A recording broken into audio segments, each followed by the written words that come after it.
朱东润，1896年12月6日出生于江苏省泰兴县。那一年是光绪22年10月30日，甲午战争刚刚结束3年，清王朝的统治已经摇摇欲坠。中俄新约、中英续议缅甸条约、中德租界交给条约、中俄租界旅顺大连湾条约、中法租界广州湾条约陆续签订，台湾全省割给了日本。瓜分中国的形势已经完成，然而在泰兴这个小县城里，人们对此还浑然不知。泰兴是江苏省的一个小县，在长江北岸、扬州东南，2000年以前，这里还是一片汪洋。由于江沙淤积到第10世纪前，半期泰兴县才正式成立。据光绪泰兴县志，泰兴人口只有30万左右，当然是个小县。朱姓在什么时代移居泰兴的？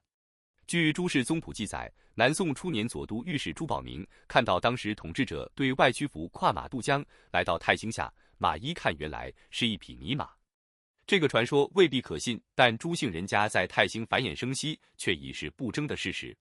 曾祖父松年公主在江滨因为耕地旁长出几百亩沙滩，日子一度好转，搬到县城苏家巷老宅居住。然而长江无情一场大潮，把沙田冲去大半沙田，已经生科田，租却不能豁免家道，就此中落。祖父辛海公早年境遇还好，读了书考过秀才，前前后后考了10次，始终没有考上。不过他有一项本领，是一位乳科的专家。家中相传，祖母因乳痈致死，祖父发奋专攻乳科，终于成为有名的大夫。这门手艺后来传给伯父和父亲，伯父有时还为人家治病，父亲是一向不替人看病的。父亲是安公，兄弟2人，伯父玉山公也是读书的，考了好多次秀才也没有到手。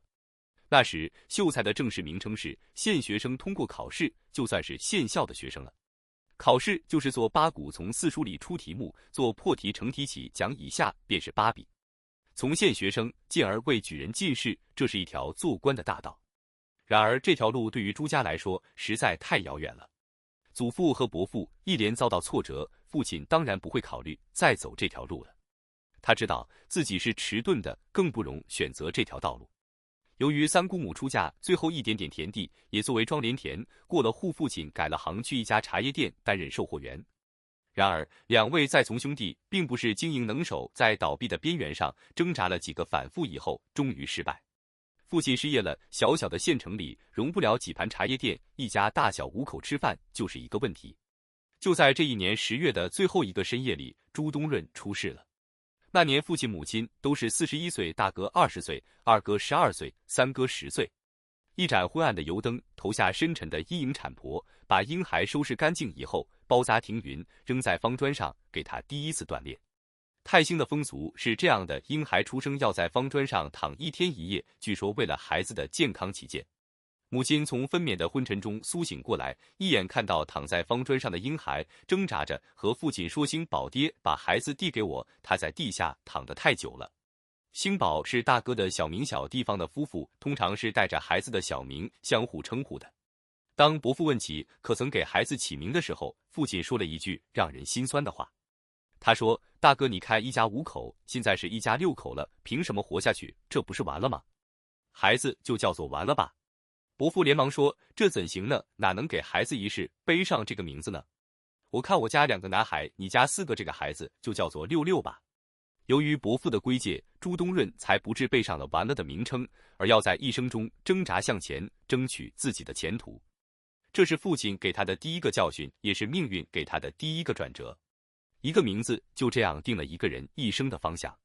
父亲说完了，是因为他真的觉得自己已经走到了绝路，而伯父改名66，则是用一种朴素的善意为这个孩子留下了一线生机。由于伯父的规戒，我才不致背上完了的名称，而要在一生中挣扎向前，争取自己的前途。朱东润的童年是在贫穷中度过的。性子温存的二哥由于营养不足，被肺病夺走了生命。除了自己的住房以外，其余的房屋都保不住了。邻居蔡老长替父亲一件件的把家具向当铺转运，母亲房里的衣柜空了，堂屋里的家具也空了。写文章的人形容贫苦时，经常说一贫如洗。朱东润从小就有切身体验，母亲经常纳鞋抵纳，一双可得20-30文钱，是一种艰苦的劳动。有一次，二姑母要他拿3双鞋底，他很辛苦地劳动了5、6天，纳成了以后，由朱东润挎着篮子送到姑母家去。他迎着大北风，穿过龙胜桥广场，到达姑母家里。姑母反复看了几看，取出钱来，仔细数一数，给了他20文钱。回去的路上，挎篮是空的，心里也是空的。家里灶坯间山墙外边还有一些空地，种着月季川芎和藿香。虽然只有3两株，母亲和朱东润把川芎捡回来，切碎拌着芝麻油和酱油，非常清脆和馨香。藿香的作用更大了，把叶子摘下来，蘸着白面糊，可以煎饼，听到油锅里滋滋的声音，令人垂涎。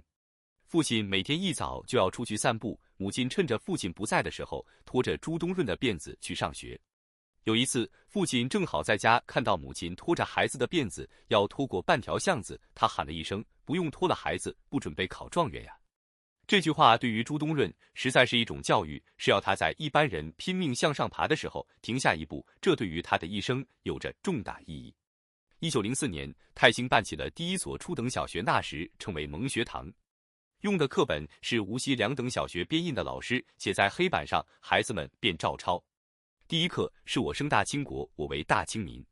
几十年后，朱东润才从那位编写课本的无锡人口中得知，这原来是资产阶级政党同盟会的业绩。课本是为了掩盖清政府的耳目，而孩子们唱着的进行曲却已经鼓足了人民的斗志。我们这些小学生虽然在那里读着我生大清国，我为大清民，但是也唱着尽息尽息尽尽尽尽尽，谁为黄人大梦犹未醒这样的歌曲。在蒙学堂里有一个影响到朱东润以后生活的插曲。4、5月里，泰兴有迎神赛会，学生们一大半都去看会了，老师让乙班和丙班并在一处上课。那天的结果，朱东润排在了第2名。从此以后，他坐定在乙班的第2位，一直到离开。第1位是薛汝汉同班的，还有金书桥、文继成、孙超俊等人。周旭谦是周润福老师的儿子，后来学医做过后方陆军医院的院长。在抗日战争初期，安排医院迁出以后，自己来不及退却为日本帝国主义者所获，他宁死不屈日寇，把他系在马腿后面，纵马狂奔，使他遍体鳞伤，终于为敌人所杀。这是一位爱国烈士。1905年，父亲的精力越发衰颓了。往常喜爱清晨散步，现在很少出去，经常躺在家里。脸上红憨憨的，这可不是健康的表现，而是衰竭的预兆。到第2年3月21日，父亲就这样抛下了50年的岁月死去了。没有医，没有药，没有任何吩咐。阴雨的早晨，伏在父亲的柜子前面，是谁给我指点《三国演义》里的人物呢？放学回家，是谁在校门口接我，搀着我的手呢？是谁提醒我上学不是为了考状元呢？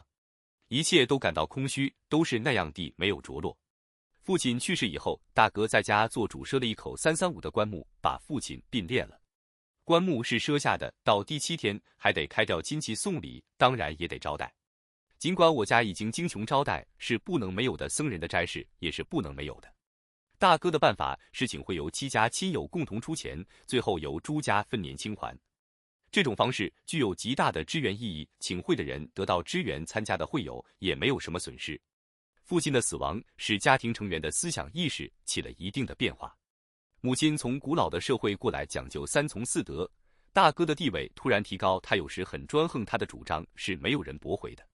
朱东润虽然还只有10岁，但已经不是幼子，而是幼弟了。幼子是抚爱的对象，幼弟却是教育的对象了。在金江小学的日子里，朱东润遇到了许多对他一生有影响的人。周润福老师是日本留学回来的，平时开饭的时候和学生们同席，对朱东润也很照应。后来我从四川回来，已经50开外了，他还是念着我这个学生。王明福老师是一位领生，讲左传的时候有声有色，把尊重法治的精神全部传达出来，给朱东润很大的教育。后来在朱东润遇到困难的时候，这种精神起了鼓励作用。还有一位日本人铃木老师，他教日文、体育、音乐。甲午战争至此已经11年，辛丑条约也已经6年，但那时的青年们总觉得和日本人是同文同种，尽管他们打败了我们，割去台湾，青年们总觉得这是清王朝不争气。朱东润后来在书中写道：“我这一生是日本帝国主义者的见证。20世纪初年，中国人民对于日本的殷切瞩望，以及日本帝国主义者拒绝中国人民充满有意的握手、报以残忍的屠刀，我都是亲眼看到而且切齿痛恨的。日本人应当如何的珍惜中国人民对他们的厚望？相反，日本的帝国主义者却挥着沾满血污的屠刀进攻中国。1907年，春天津江小学招生朱东润去应考，这一次录取第1名。那次的试题非常特别大意，是问孔子在蔡的时候，例举门徒10名，分为4科德行、言语、政事、文学。曾参部与其列为什么？后来说，唯有曾参把他的一套本领接下来呢。朱东润因为读过一本四书易，那里提到曾参那时年龄还小，不在门弟子之列，后来才把儒家那一套理论接过去的。这个问题全场都没有答上，他凭着那本书居然答上了。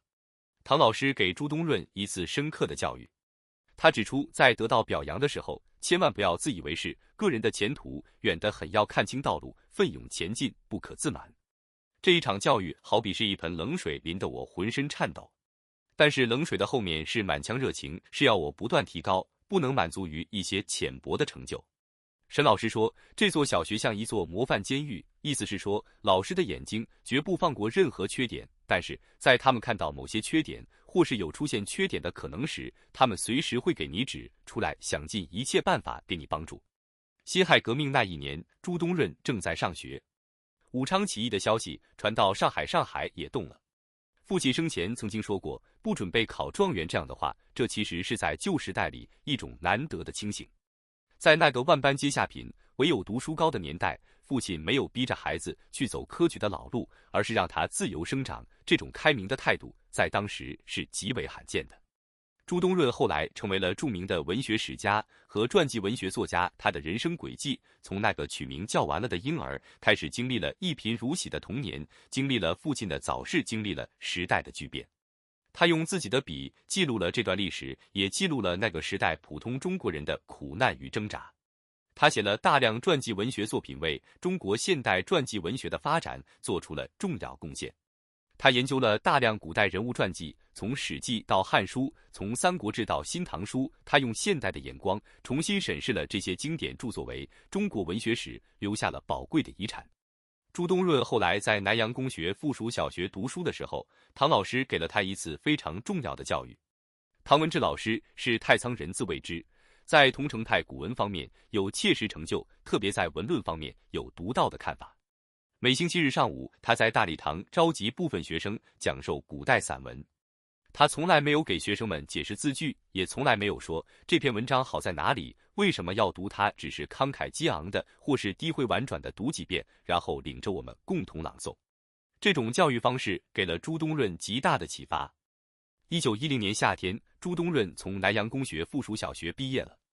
他受学校教育的时期也行将中断了。用费的一大部分是由基因哥们支出的，他们不时提醒我，这笔钱是要一个一个的偿还的。如今等了又等，经过3年的漫长岁月，银元花取100出外。算了吧，他们撒手不管。大哥，这一点微薄工资当然无法管，谁管呢？一个孩子本来拿不定主意，现在更拿不定主意了。但是毕竟来了一条路，唐老师的儿子庆怡给他一封信，要我去上海，他说办法一定有的。唐老师居处的朴素，态度的严肃，对于学生的关心，朱东润说，我这一生是学不完的。辛亥革命那一年，朱东润正在上学，武昌起义的消息传到上海，上海也动了。革命党人、各校青年和社会中的活动分子包围了制造局，有的跳进去竖起白旗，夺获了制造局革命，又一次得到胜利。上海成立了都督府，由陈其美担任护军都督。接下来，苏州、镇江、扬州都相继宣告独立。革命的声势大了，然而革命的成分也变了，老官僚和青帮都成了革命的领导。父亲生前曾经说过，不准备考状元这样的话，这其实是在旧时代里一种难得的清醒。